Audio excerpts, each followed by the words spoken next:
A ver, hay historias que a primera vista no tienen mucho sentido, ¿no? Historias llenas de contrastes. Bueno, hoy vamos a meternos en una de esas, la paradoja de Uruguay. Un país que es, de verdad, un ejemplo para el mundo en algo, pero que al mismo tiempo esconde una deuda social enorme. 98%. Miren bien esa cifra. Este es el número que pone a Uruguay en la delantera, a nivel mundial. Es el porcentaje de su electricidad que vino de fuentes renovables en 2025. O sea, una cifra que la mayoría de los países ni se atreven a soñar. Pero ojo, que el éxito no es solo generar energía limpia, sino también hacer que llegue a la gente. Y acá otro dato increíble. La red eléctrica de Uruguay le llega al 99.9% de los hogares. Es una de las más confiables de toda América Latina. Claramente, esto no es casualidad.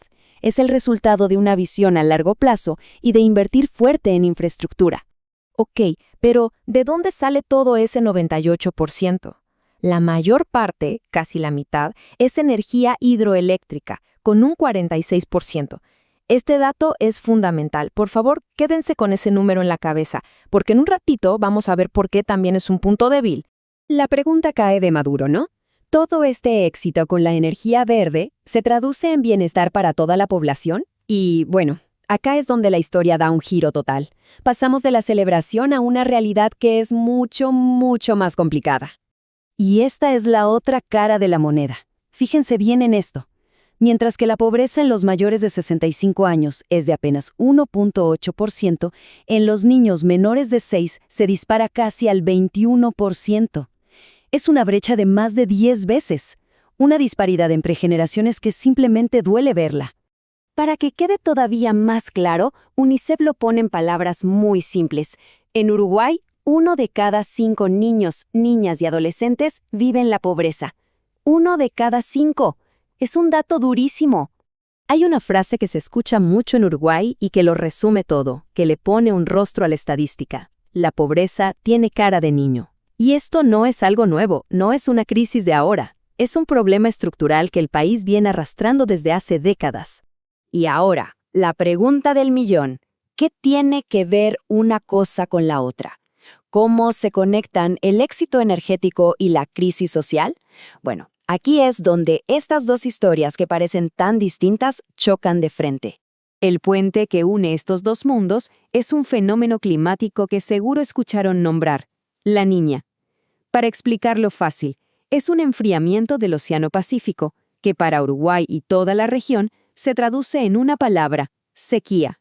A ver, veamos cómo funciona esta amenaza. Con la Niña haciéndose más fuerte entre 2025 y 2026, llueve mucho menos. ¿Se acuerdan de ese 46% de energía hidroeléctrica del que hablamos? Bueno, sin agua, las represas no funcionan a toda su capacidad. Y esto obliga al país a hacer dos cosas, o importar energía o generarla con combustibles fósiles, que son carísimos. Y acá es donde empieza el efecto dominó. La sequía pone en jaque a la principal fuente de energía del país. Como consecuencia, el costo de la energía sube para todos. ¿Y quienes sienten más el golpe? Como siempre, los hogares con menos recursos, los más vulnerables. Y para colmo, todo esto no está pasando en un momento de bonanza. No. Ocurre justo cuando la economía uruguaya ya siente la presión, lo que hace todo todavía más difícil. 1,8%. Ese fue el crecimiento de la economía en 2025. Es una desaceleración importante y en la práctica significa que el gobierno tiene menos margen, menos dinero, para invertir en soluciones para crisis como la de la pobreza infantil. Esta tensión económica va creando una especie de trampa de la que es muy difícil salir, sobre todo para los jóvenes. El desempleo juvenil es un problema de fondo. Un 17% de los jóvenes ni estudia ni trabaja, y los que logran conseguir un empleo muchas veces es inestable, con un sueldo bajo, lo que hace casi imposible que puedan salir de la pobreza.